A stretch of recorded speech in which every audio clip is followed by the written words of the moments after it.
Bem-vindo ao podcast 1844. A apresentação: Washington Araújo. Bem-vindo a todos a mais um episódio do seu podcast 1844. E hoje vamos dedicar o episódio a um tema que a todos fascina, a todos interessa, pelo menos a todos aqueles que se preocupam com o bem-estar de toda a humanidade. Vamos tratar da questão dos povos indígenas nas Américas. Quando eu tinha cerca de 18 anos de idade, eu tive o privilégio e a grande alegria de poder conhecer uma tribo indígena, os Quiriris, no interior da Bahia. E foi uma satisfação muito grande pelo aprendizado que conquistei lá e pela maneira como eu pude observar in loco, com os meus próprios olhos, ouvir com meus próprios ouvidos, qual era o pensamento, qual era a sabedoria, qual era a visão de futuro que os índios Quiriris tinham. Daí foi um passo para pensar que todas as nações indígenas no planeta também têm sua própria cultura, sua própria sabedoria e sua própria visão do futuro. Depois de mais de 15 anos, aos 33 anos de idade, eu tive a oportunidade de colocar muito dessa viagem, desse conhecimento adquirido ainda tão jovem, em um livro que foi publicado com o título Estamos Desaparecendo da Terra, pela editora Bahá'í do Brasil. Nesse livro, eu tratei de apresentar qual era a visão Bahá'í sobre o destino glorioso dos povos indígenas. E assim, em 1992, por ocasião da Cúpula Mundial do Meio Ambiente, promovida pelas Nações Unidas, e que ficou conhecida como a ECO 92, eu tive a grata satisfação de ser convidado, um dos poucos brancos, entre aspas, convidados a poder palestrar para centenas de índios vindos de várias partes do mundo para o Rio de Janeiro. Então, no aterro do Flamengo, eu pude lançar esse livro, Estamos Desaparecendo da Terra.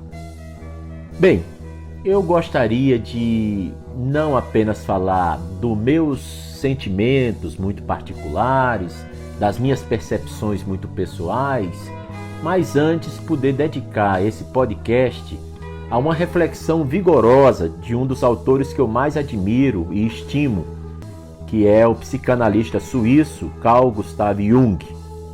E ele tem um livro de memórias chamado Memórias, Sonhos e Reflexões, onde em determinado momento ele se refere a uma viagem que ele fez aos Pueblos, que é um povo indígena no interiorzão do México. Escreveu ele: a viagem que realizei em seguida, em companhia de alguns amigos americanos, conduziu-me ao Novo México, onde habitam os índios Pueblos, construtores de cidades. Falar de cidades é evidentemente exagerado. Na realidade, trata-se de aldeias. As suas casas, comprimidas e construídas umas sobre as outras, sugerem a palavra cidade, da mesma forma que sua linguagem e toda sua maneira de ser. Foi lá que pela primeira vez tive a oportunidade de falar com um não-europeu, isto é, com um homem que não pertencia à raça branca.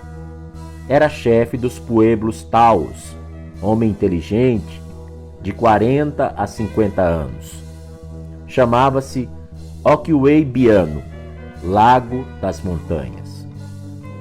Pude falar-lhe como raramente havia falado com um europeu e, evidentemente, estava ele fechado em seu mundo da mesma forma que um europeu está fechado no dele.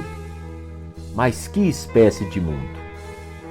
Quando falamos com um europeu, logo nos atolamos em tudo aquilo que já é conhecido há muito tempo, embora nunca compreendido, enquanto que entre eles o navio flutua em mares estranhos e profundos.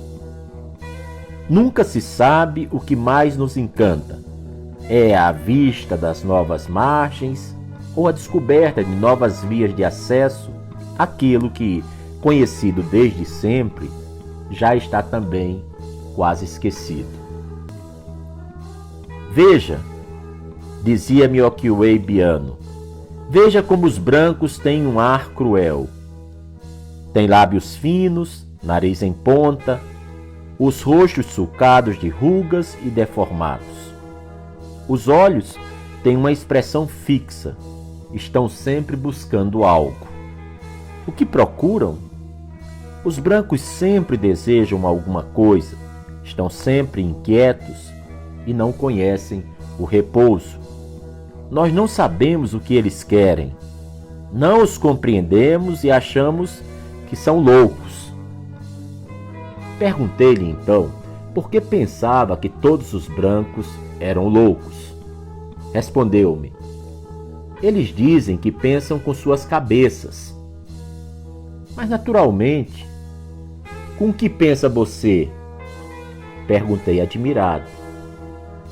Nós pensamos aqui, disse ele indicando o coração. Caí numa profunda reflexão.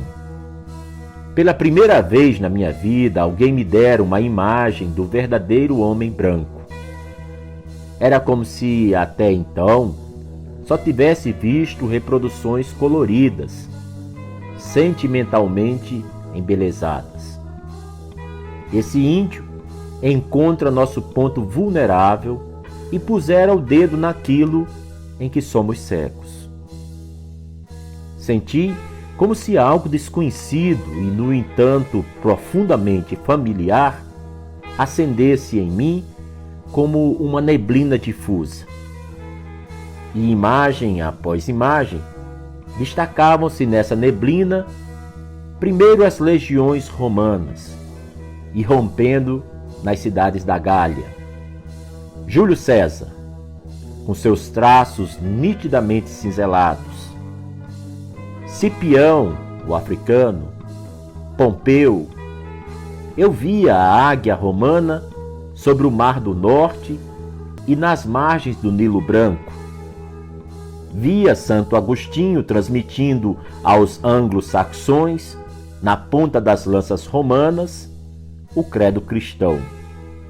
E Carlos Magno, impondo gloriosamente aos pagãos conversões de triste fama. Depois, as hordas e as pilhagens assassinas das armadas dos cruzados. Com um golpe de coração, tornou-se nítida para mim a vaidade do romantismo tradicional das cruzadas. Depois, foi a vez de Colombo, Cortês e dos outros conquistadores, que a ferro e fogo, torturando e cristianizando, aterrorizaram até mesmo esses longínquos pueblos que sonhavam pacificamente com o sol, seu pai. Vi também as populações das ilhas dos mares do sul dizimadas pela escarlatina, trazida através das roupas, a sífilis e o fogo selvagem. Era o bastante. Aquilo a que damos o nome de civilização, missão junto aos pagãos, expansão da civilização, etc., tem uma outra face, a de uma ave de rapina cruelmente tensa, espreitando a próxima vítima. Face digna de uma raça de larápios e de piratas. Todas as águias e outros animais rapaces que ornam nossos escudos heráldicos me parecem os representantes psicológicos apropriados de nossa verdadeira natureza. Esse foi o relato do Jung e nos faz então refletir sobre a sabedoria e a sensibilidade com que ele apreendeu as grandiosas lições daquele cacique dos pueblos hoquiueibiano. Temos realmente muito a aprender com os povos indígenas, mas temos que nos apressar. A cada ano que passa, diminui essa população. A cada ano que passa, maior é o seu sofrimento, a sua luta por terra, a sua luta por vida, por liberdade, por condições de manter o seu estilo de vida. A contemplação da natureza, os seus ritos sagrados, a sua riquíssima ecologia, tanto ambiental quanto emocional. A fé Bahá'í fala de um futuro glorioso destinado aos povos indígenas, de que se esses povos forem adequadamente educados, eles poderão vir a ser a causa de iluminação de todo o planeta. Ou seja, precisa ser uma educação inclusiva, holística, uma educação que encontre eco e sintonia com sua vasta riqueza que vem através dos tempos, passando de família a família, de nação a nação, de tribo a tribo, e que hoje chega a gente de forma ainda um tanto fragmentada, devido à sua luta contínua para manter o seu ideal de felicidade e manter principalmente acesos o seu sonho e a sua visão de futuro. Convido a todos vocês a cada vez mais conhecerem de forma profunda e não superficial os dilemas e os desafios que os povos indígenas estão enfrentando. Bem, é isso e até o próximo episódio do podcast 1844. Você acabou de ouvir mais um episódio do podcast 1844. Agradecemos sua audiência e lhe convidamos para ouvir nosso próximo episódio semanal. Apresentação e comentários: Washington Araújo. Trilha musical composta por Ian Garbinato. Sonoplastia e edição de áudio Shahin Nasrabadi. Vinhetas Diogo Garbinato.